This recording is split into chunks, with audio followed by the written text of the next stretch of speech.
The wind howled through Coldwater, Montana, in the winter of 1887, its chill cutting through Lila Hensley's thin cotton dress as she knelt in the frozen mud behind the mercantile, her bare feet numb and caked with dirt, while a trickle of blood ran from her split lip down her chin, staining the torn fabric of her shawl. Her husband, Tom Hensley, had just bartered her to a wiry trader named Silas for a sway-backed mare and a jug of rot-gut whiskey, his voice thick with drink, as he sneered that she was barren, useless, a weight no man should carry, while the town's Deputy Amos stood nearby, his boots scuffing the frost, his eyes flicking to the snow-heavy sky, like he could will himself invisible from the shame of overseeing such a trade. Lila kept her gaze on the ground, her fingers digging into the earth as if to hold herself steady against the sting of being sold for less than a decent rifle, her shoulders square, her jaw clenched like she'd learned long ago that tears were as useless as promises from men like Tom. Caleb. Warwick, a cattle rancher, with a face weathered by sun and silence, rode into town on his bay horse, the animal's breath steaming in the cold as he headed for the mercantile to buy salt and feed his eyes catching on the scene in the alley where Silas counted crumpled bills and Tom staggered toward the saloon, his laughter sharp and cruel. Caleb dismounted, his boots crunching the icy ground, his chest tightening, not with pity, but with a bone-deep sense of wrongness that made him pause. Though he was a man who asked no questions and offered no sermons, trusting his instincts over words, he approached Amos, who mumbled about the legality of the deal, how Tom had signed away his claim on Lila's upkeep, as if she were a cow or a plough, not a woman with scars on her knuckles and a wrist bent wrong from an old break. Caleb didn't speak, just reached into his coat pocket, pulling out a roll of bills and pressing them into the deputy's hand, without counting, his voice low and firm, as he said, "Get her up. She's coming with me." Amos hesitated, his fingers curling around the money, but Caleb's steady gaze silenced him, and he yanked Lila to her feet, his grip bruising her arm, though she didn't flinch, only steadied herself, her knees trembling but her eyes sharp, like she was measuring the world for its next betrayal. Caleb led her to his spare horse, a bay, with a weary gait, tying her small bundle of belongings to the saddle and helping her up, her hands clutching the reins so tightly her scarred knuckles gleamed white. They rode north out of Coldwater, the town's dim lights swallowed by the dusk, the only sounds the creak of leather, the soft thud of hooves, and the wind hissing through sagebrush and pines, while Lila sat side-saddle, her face half hidden by dark, hair matted with mud and blood, her body rigid but not broken. Caleb watched her from the corner of his eye, noting the way she held herself, small but unyielding, her crooked wrist steady on the reins, her silence not weak but heavy, like she was carrying a story she wasn't ready to tell. He didn't ask what happened, didn't ask why she stayed with a man who'd trade her for whiskey, just let the silence stretch between them, like a rope neither dared to pull tight. The ranch lay a day's ride away, past creeks rimmed with ice and hills dotted with scrub oak, and by dusk they reached its edge, the low house and barn cutting dark shapes against the fading light, the air thick with the promise of snow. Lila slid from the horse, wincing as her bare feet hit the cold ground, but she straightened quickly, her grey eyes scanning the land like she was searching for threats or maybe something to claim as her own. Caleb showed her to a spare room in the house, just a cot, a wash basin, and a cracked mirror hanging on the wall, handing her one of his flannel shirts and a pair of wool socks, saying, "You can clean up, you don't owe me nothing." She looked at him, her gaze sharp and searching, like she was waiting for the lie behind his words, but all she said was, "Thank you." Her voice rough, not from crying, but from years of holding it back. That night, Caleb sat by the fire, his coffee growing cold as he stared into the flames, wondering about the woman in his spare room, whether she'd run or stay, or if he'd done right by stepping into her life without knowing her pain. Lila stood at the window, her shadow still, her breath fogging the glass as she watched the hills, her hands pressed against the sill like she was teaching herself to exist in a world that hadn't broken her yet, the silence between them already weaving something neither could name. Lila Hensley stood in the doorway of the spare room at Caleb Warwick's ranch the morning after her arrival in February 1887, her borrowed flannel shirt hanging loose on her frame as she clutched the wool socks he'd given her, her grey eyes, scanning the small house with its rough pine walls and iron stove like she was mapping a battlefield. The ranch sprawled in a valley cradled by pine-dotted hills, the Montana wind rattling the windows with a persistence that matched her own stubborn pulse, and though her lip still stung and her wrist ached from the old break, she moved with purpose, sweeping the already clean floor and scrubbing the kettle until it gleamed. Caleb watched her from the kitchen table, his coffee cooling as he noted the way she worked, not frantic, but relentless, like she needed to prove she could fill the space she'd been given without owing anyone her soul. He kept his distance, saying little beyond a quiet good morning, his voice steady but not soft, his own scars from a life of hard winters and harder losses hidden in the lines of his face. Lila didn't meet his eyes, just nodded and kept moving her hands raw from scrubbing, her limp fading but still there when she turned too quick. She cooked breakfast cornbread and beans with a precision that spoke of years feeding others before herself, and when Caleb ate, he thanked her not with gratitude but with a nod that said he saw her effort and wouldn't cheapen it with words. The ranch was modest, a main house, a barn, 2 bunkhouses for the 3 hired hands, and a stretch of land where cattle grazed under a sky too wide to feel safe. Lila stayed inside that first month, her world bounded by the walls of the house, her footsteps soft but constant, as she dusted shelves untouched for years and mended curtains with thread she unraveled from her own shawl. Caleb never asked her to work, didn't lay a hand on her, didn't even knock on her door unless it was to leave a bucket of water or a stack of firewood, his silence not cold but patient, like he knew some wounds needed air to heal. At night, she stood at her window staring at the hills where the wind howled and the stars burned cold, her breath slow as if she were listening for hoofbeats or shouts that never came, but her shoulders no longer flinched when the shutters banged. One evening, Caleb found her sitting on the porch steps, her knees drawn up, her hands picking at the scars on her knuckles, and he sat beside her, not close, but near enough to share the quiet, saying, "You don't have to stay in the house, you know. You can walk the land." Lila looked at him, then her eyes sharp like she was testing his words for traps, but she only nodded and said, "I'll think on it." Her voice, rough from disuse but steady like a blade held firm. The next day she followed him to the barn where he was mucking stools, his shirt damp with sweat, his sleeves rolled to his elbows, and she stood in the doorway, arms crossed, chin lifted, like pride was a weight she carried despite the pain. "I can help," she said. "I ain't useless." And Caleb didn't argue, just handed her a pitchfork, his calloused fingers brushing hers for a moment before he turned back to his work. They shoveled in silence, the rhythm of their movements sinking, like a conversation neither needed to speak, her strength surprising him, though he didn't say it, just noticed how she gripped the handle, her crooked wrist steady, her face set, like she was reclaiming something stolen. By dusk the stalls were clean, the air thick with the scent of hay and manure, and Lila's breath came easier, her cheeks flushed from work, not shame. That night she ate more than usual, a second helping of stew, and when Caleb poured her coffee, she asked sudden and sharp, "Why'd you take me in?" He looked into his mug, thought about dodging the truth, then said, "I saw you in that mud and it didn't sit right, leaving you there like you were nothing." Lila's eyes softened just a fraction, her shoulders easing as she said, "I ain't nothing," and he nodded, slow, replying, "You never were." The moment hung between them, fragile but real, like a thread, stretched tight but not snapping, and when she stood to clear the table, her hand brushed his arm, lingering just long enough to feel like a choice. Caleb stayed awake that night, the fire crackling low as he thought of the woman in the next room, her quiet strength filling the house like light through a cracked door, and he wondered if she'd stay, not because he'd bought her, but because she might choose to. Lila lay on her cot, her eyes open in the dark, tracing the ceiling beams, her mind heavy with the weight of a man who didn't ask for her past, didn't demand her future, just gave her a place to stand and breathe.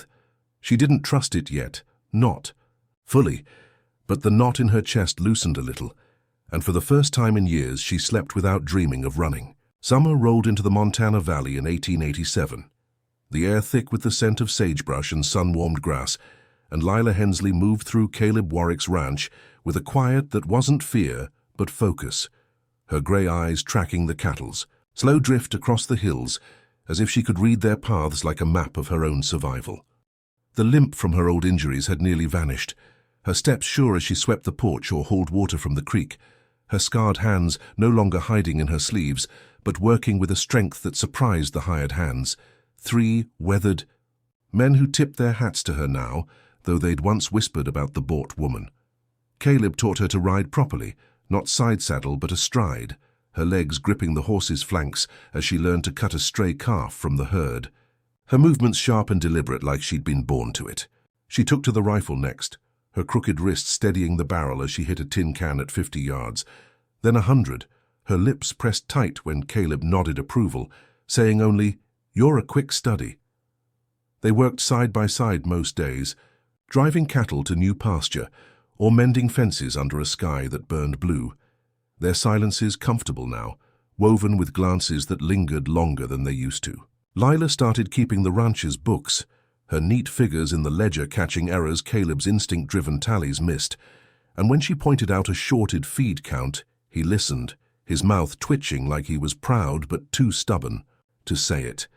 At night, nightmares still came, flashes of Tom's fists, the trader's leer, the mud in cold water, but they were fewer, and once, when Caleb found her shaking in the hayloft, her knees drawn up, her breath ragged, he sat a few feet away, his voice low as he said, "You ain't there no more, you're here." She nodded, her trembling easing, and whispered, "I know," her words carrying a weight like she dug them out of herself, and Caleb felt something shift in his chest.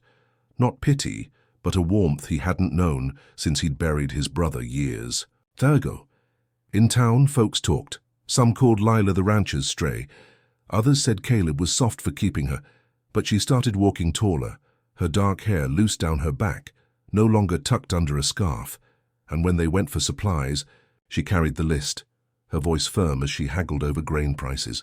At the cattle market, men noticed her now, not as a cast-off but as something else, a woman who moved like she owned her own shadow, and Caleb saw it too, the way her eyes didn't drop when a trader stared too long, though she never smiled, just nodded and kept moving. One evening as they sat over coffee, the kitchen lit by a single lamp, Lila set her mug down and asked, "Why do you let me stay?"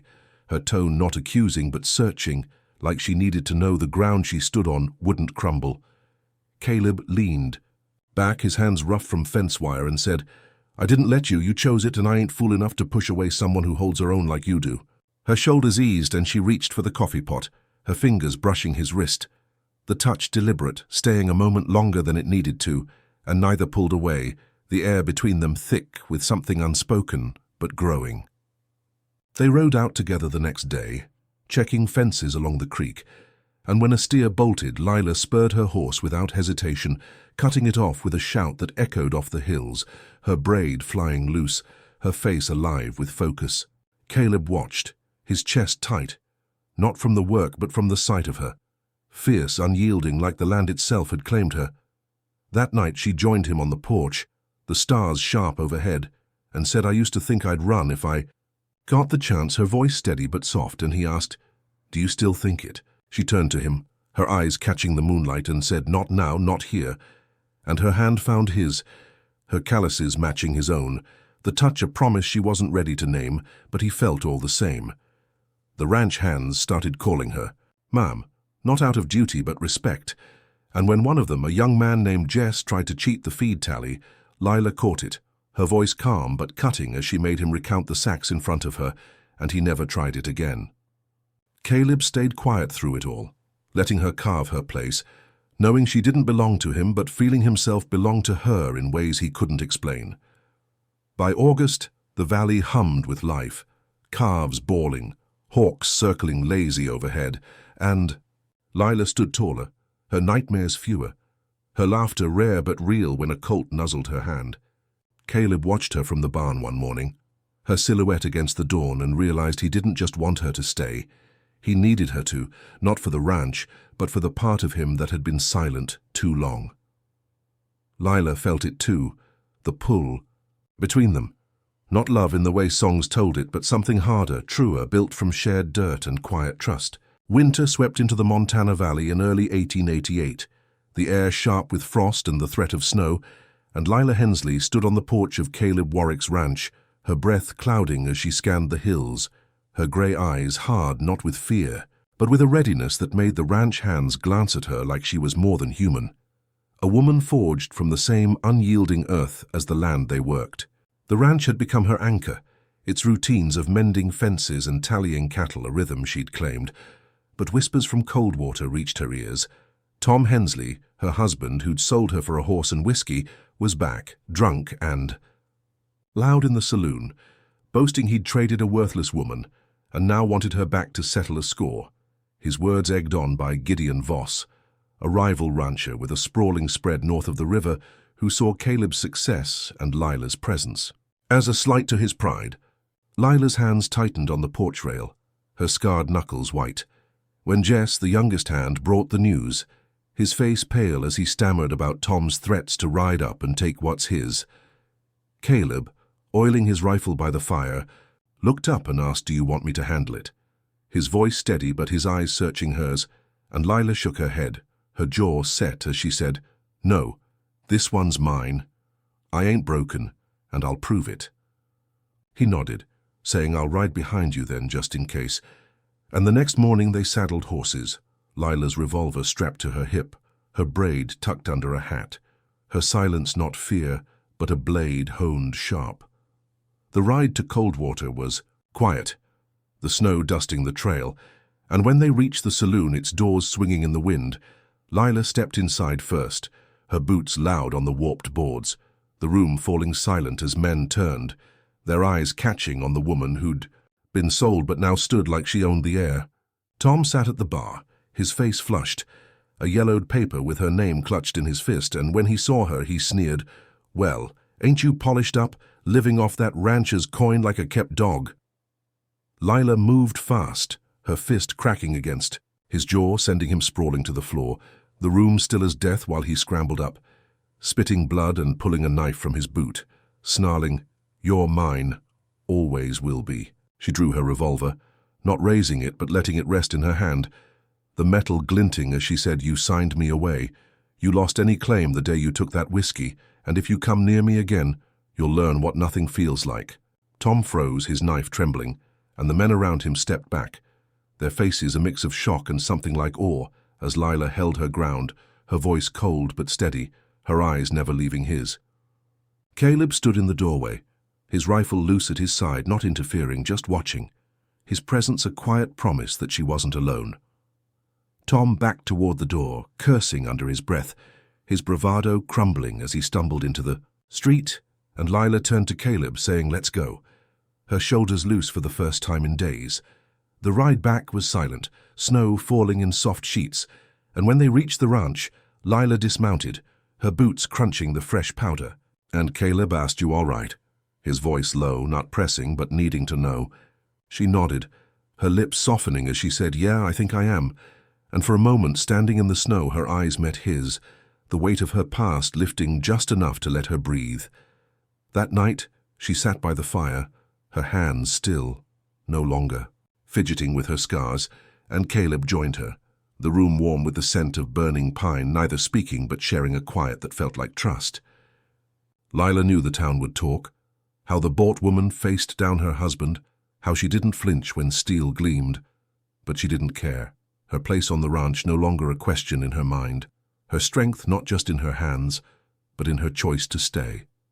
Caleb saw it too, the way she carried herself now, not as a survivor but as a woman who'd claimed her own life, and when she stood to refill his coffee, her hand brushed his shoulder, a touch that lingered, saying what words couldn't. The ranch hands heard the story by morning, Jess recounting it with wide eyes, and they started looking at Lila differently, their mom carrying a weight of respect that silenced their old doubts. Lila took to riding the fence line alone sometimes, her rifle across her saddle, her eyes scanning the hills not for fear but for certainty, knowing Tom wasn't the only threat. Gideon Voss's name hung in the air, his grudge against Caleb, tied to a land deal years back when Caleb's ranch won grazing rights after a river shift. She didn't tell Caleb everything, not yet, but she felt the storm coming, her past and Gideon's pride twisting together like wire ready to snap. That night, she cleaned her revolver, the cloth moving slow and deliberate, And when Caleb sat across from her, he didn't ask about Tom, just said, "You did what you needed." And she nodded, her voice quiet as she said, "I'm done running. I'm here to stay." He looked at her, his eyes soft but sure, and said, "Good, because I'd miss you if you left." The words plain but heavy, cutting through the silence like a vow. Spring of 1888 brought a brittle warmth to the Montana Valley, the grass greening under a hesitant sun, but the air on Caleb Warwick's ranch carried a tension that Lila Hensley felt in her bones, her grey eyes scanning the horizon each dawn as if the hills themselves whispered of trouble brewing. Gideon Voss's shadow loomed larger now, his grudge against Caleb rooted in a lost land deal, but sharpened by Lila's defiance in Coldwater. And when fences along the ranch's northern edge were found cut, wire snipped clean, and a well fouled with ash, Lila knew it was no accident but a message carved in spite. She rode out with Caleb to inspect the damage, her revolver at her hip, her braid tucked under a hat, and as they knelt by the ruined well, she traced the boot prints in the mud, saying, "This ain't about cattle, it's about pride, Gideon thinks. I have made you weak." Caleb's jaw tightened, his hands gripping the split fence post as he said, "We ain't weak. But she's right.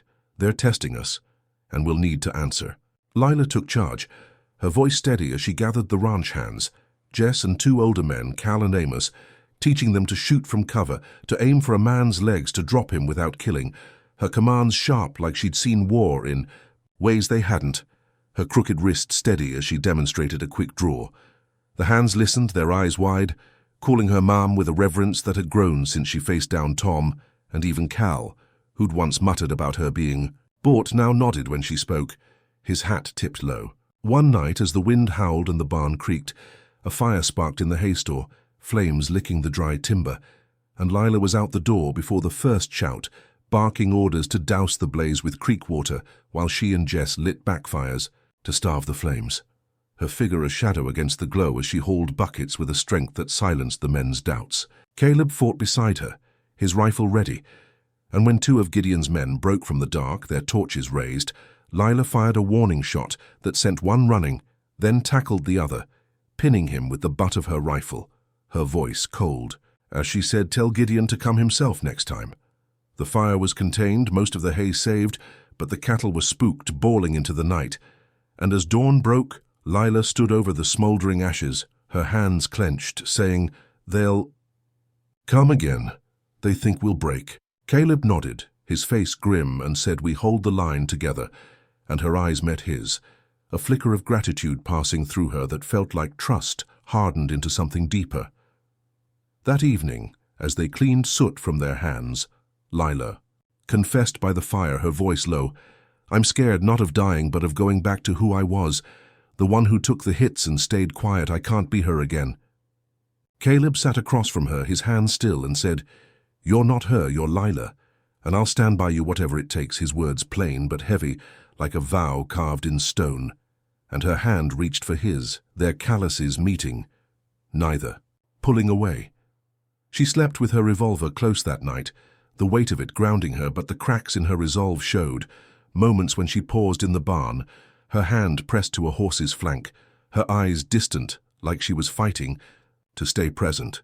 Caleb saw it, hated that the world demanded her sharp edges to keep them safe, but he didn't stop her, knowing her strength was her own, not his to shape.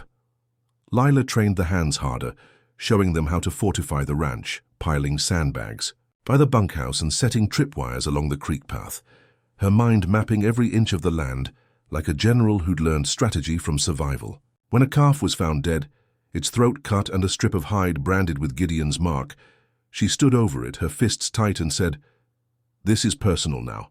He wants me gone. Thinks I'm the crack in your armor." Caleb shook his head, saying, "You're the steel, not the crack, and we'll prove it." His voice steady, but his eyes burning with a protectiveness that made her chest ache. They worked late, reinforcing fences, and when Lila rode out alone one dawn to check the creek line, her rifle across her saddle, she found another cut fence, the wire curled like a snake, and her heart pounded not with fear, but with a clarity that this fight was hers as much as Caleb's. She returned to the ranch, mud on her boots, and told him, "We need to hit back, not just defend." And he agreed, fetching dynamite from the shed. while she sketched a plan to dam a stream that fed Gideon's lower fields, a move to choke his water and force his hand. They worked under moonlight, the blast muffled but sharp, and by morning Gideon's men were riding hard, their shouts carrying across the valley, but Lila and Caleb left no tracks, their faces set as they rode back, her hand brushing his arm. In the dark, a silent thank you. The ranch held, the hands loyal, their respect for Lila now a quiet awe, but she felt the weight of the fight, the way it pulled her back to the woman she'd been, sharp, cold, ready to bleed to survive, and she hated that Gideon's war demanded that version of her.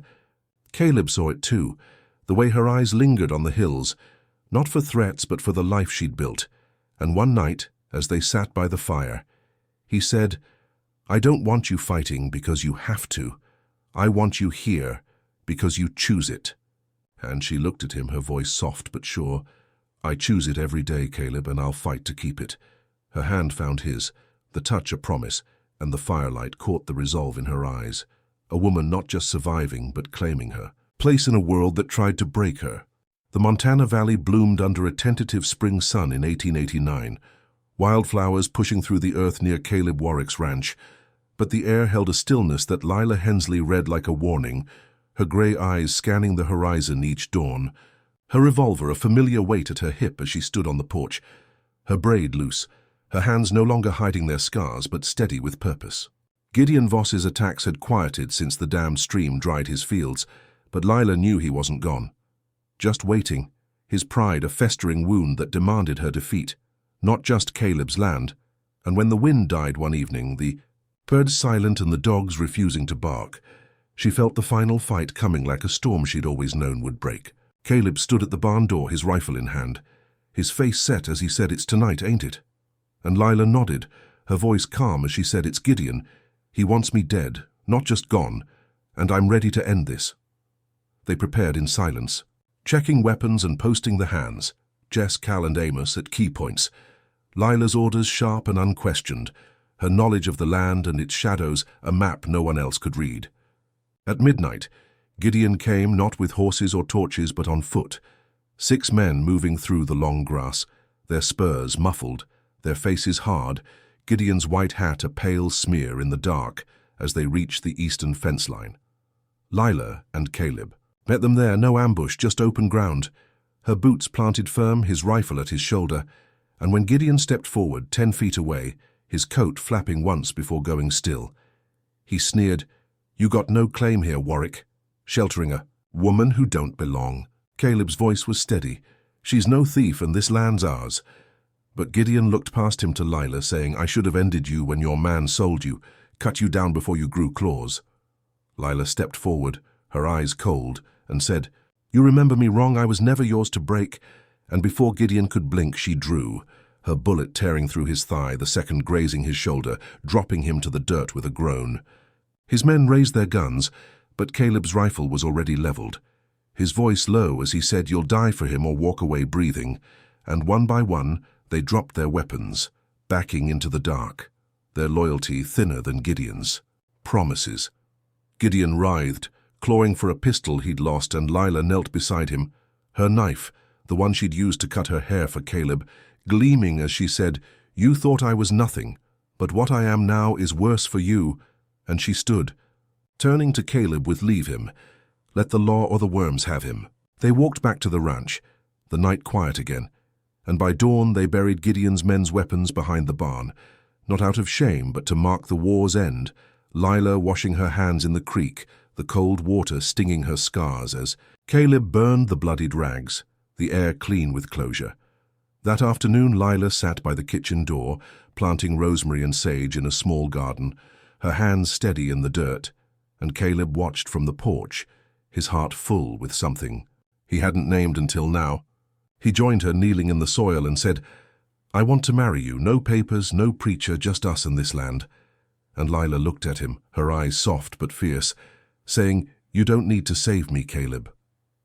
He shook his head. I'm asking you to stay beside me while I save myself." And she stared, her jaw tight, then pulled the crumpled deed from her pocket, the one Tom had signed in cold water, tearing it into pieces, letting the wind take them as she said, "I'm here because I choose to be."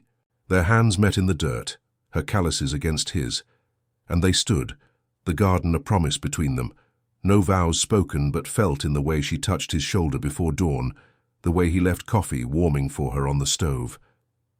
Lila took over the ranch's workings fully now, managing wages, hiring new hands, her ledger neat, her voice calm but missing nothing, and the men respected her, even old Cal tipping his hat with a quiet calm that carried weight. The ranch healed, the cattle calmed, and the hands stayed, drawn to the sacredness in the land untouched by fire or blood. Lila became a whisper among women passing through Coldwater, those with bruised wrists and furious hearts, not a legend in bar rooms, but a truth shared in quiet, how the bot woman became the one no one could afford to lose.